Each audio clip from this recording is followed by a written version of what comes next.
Hello everyone, I'm Chris Kors from Conowingo Models. Thank you for taking the time to view this video. As a special thank you for watching this video, we'd invite you to use the code PCR24 to receive 10% off on Conowingo Models products on the Conowingo Models website now through May 1st. And now I'd like to tell you a little bit about our kit line.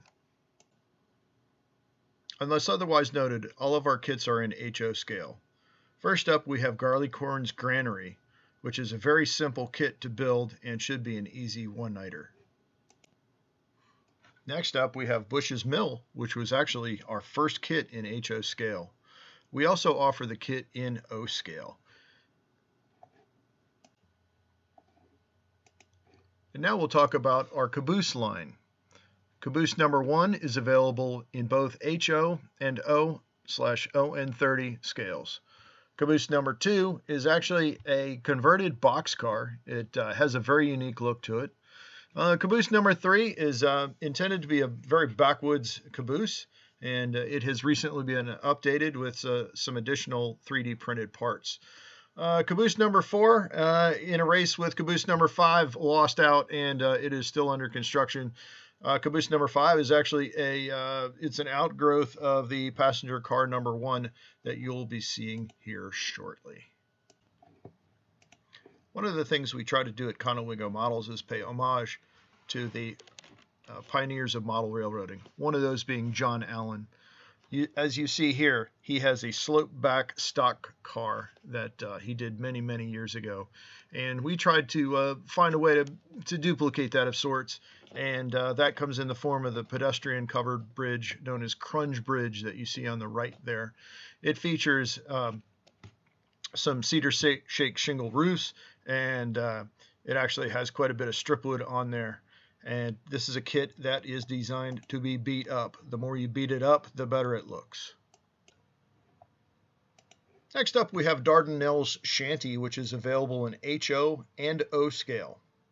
The O scale version is actually a pretty solid design. However, the HO scale version will change from time to time depending on the products that we have available to us, and that's kind of what's going to make it a very unique kit. Is you may order 2 and they may not actually even match inside the kit. So it'll be a fun build. Next up, we have our Doodlebugs. Well, we currently offer 3 separate Doodlebugs, and we are looking to expand this line. They're all based on locomotives that are fairly easy to get hold of. The bottom left and bottom center are based on the AHM GE 35 ton.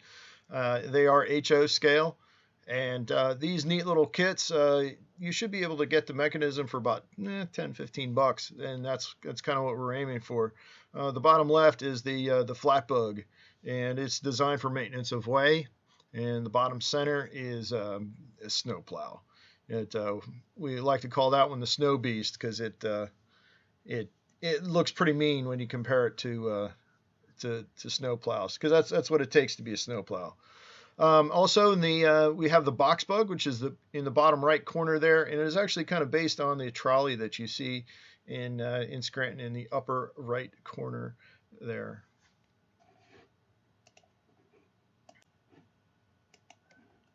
Debris boat BD5 was an actual boat that belonged to the U.S. Army Corps of Engineers. It actually had a place in history. In 1981, it was involved in the recovery of the Air Florida crash into the Potomac in Washington, D.C. You see it as it remains now in the lower right corner there. That's how I found out about it. And we decided to do 2 versions of it that you could purchase in one kit. You see it in its glory, and then you can also purchase it, or you can make it into the push boat version. It comes with the waterline and full hull versions, and it also comes with a depressed center flat car, so we could haul it around, because today it does sit on a flatbed, and even though it'll probably never go anywhere but the scrapyard.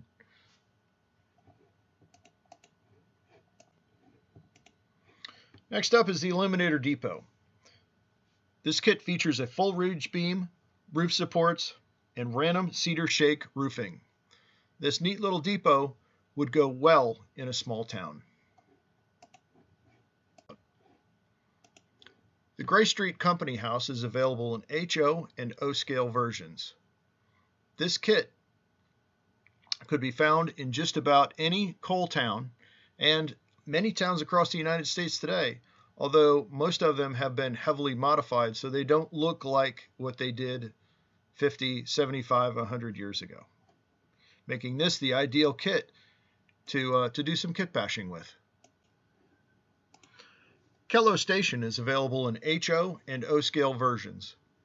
It is an outgrowth of the Eliminator Depot. We decided to take and make it fancy. Many of the features that the Eliminator Depot has with the full ridge beam and roof supports are carried on in this kit. We tried to make some improvements on the Eliminator Depot in order to accommodate the gingerbread, etc., that we've included on this structure.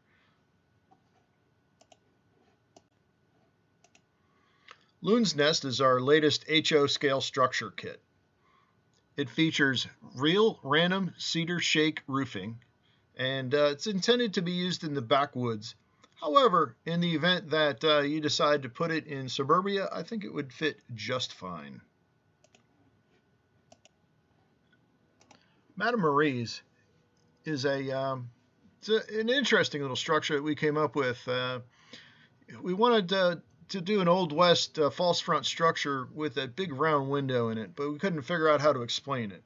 So thinking back digging back into the brain, I remembered Bruce Springsteen's song that talked about Madame Marie's, which is a real place on the boardwalk in Asbury Park, New Jersey, and that hypnotic eye would actually be a good way to use to explain that window.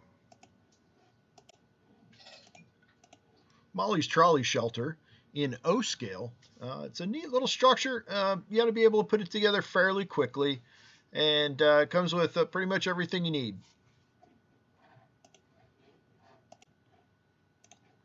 Painter General Store in HO scale is a real place, or at least it was. The last time we went by there in Painter, Virginia, the roof had collapsed.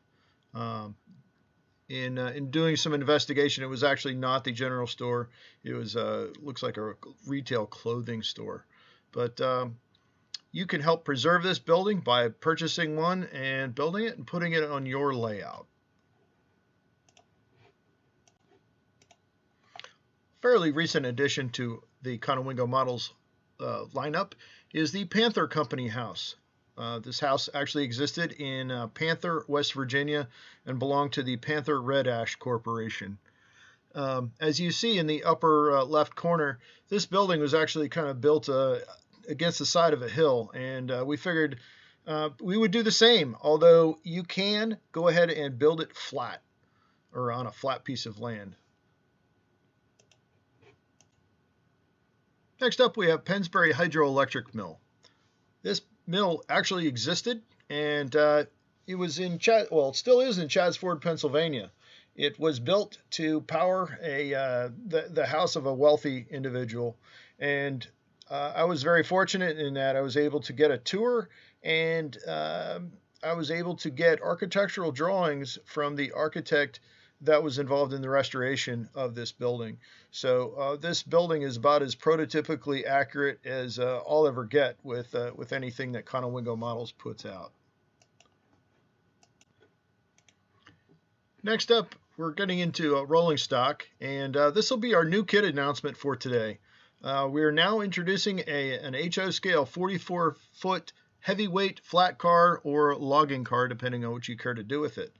It comes with Katy couplers and LaBelle Buckeye trucks, 3D printed nut bolt washers in 3 different variations, 3D printed log bunks, Tichy K-brakes, and of course the Conowingo Railroad decals. That's another thing that's kind of an homage to the people that started model railroading.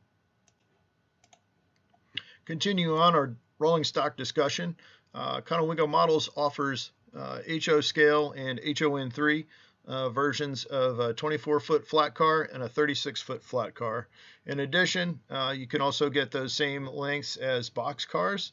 And of course, we just mentioned the 44-foot car that is the latest in our development in our line. And we also offer some unique bobbers. We've got a bobber box car that it just kind of did it on a whim, and people like it. So we may end up continuing that line. Conowingo Models also offers some very unique rolling stock. In the top center, we have the Stillwell Oyster car. We have the 24-foot tool car. And then below those, we have the passenger car number 1 in HO scale, which could also be HON3. And there's also the ON30 version on the right there. In the bottom, we have our 24-foot and 36-foot wood tank cars, which are very popular. And now we present St. Mary's Gate Lighthouse, which is a blend of fact and fiction. It's based on the East Channel Lighthouse, which is located in Michigan. We took and did a few small changes to it, actually some big changes to it, and made it a little more interesting, but also a little bit easier to build than the original would have been if we had made it into a kit. Next up, we have the smokehouse in both HO and O scales. This little kit could fit well in a backwoods somewhere, and could also be repurposed as a sugar house. Next up, we have another John Allen tribute, and that's the Whitby's Mill. Whitby was John's middle name, and the mill was actually on Phillips Lake. And so what we tried to do was laser cut it and use Tichy doors, windows, etc. And that light actually works. So you could probably put a motor in there, motorize it, and you could have a fantastic little mill for your railroad. The last kit we have to talk about today is the Whispering Chapel. It is actually based on the photograph you see there on the left. The real chapel is in Slovenia. What we tried to do was, based on that one photo, we tried to come as close as we could, but yet at the same time we felt we needed to Americanize it and make it so that it would be a kit that's fairly easy to put together. This little kit, it's only a couple inches by a couple inches, so it would fit just about anywhere you've got room for it.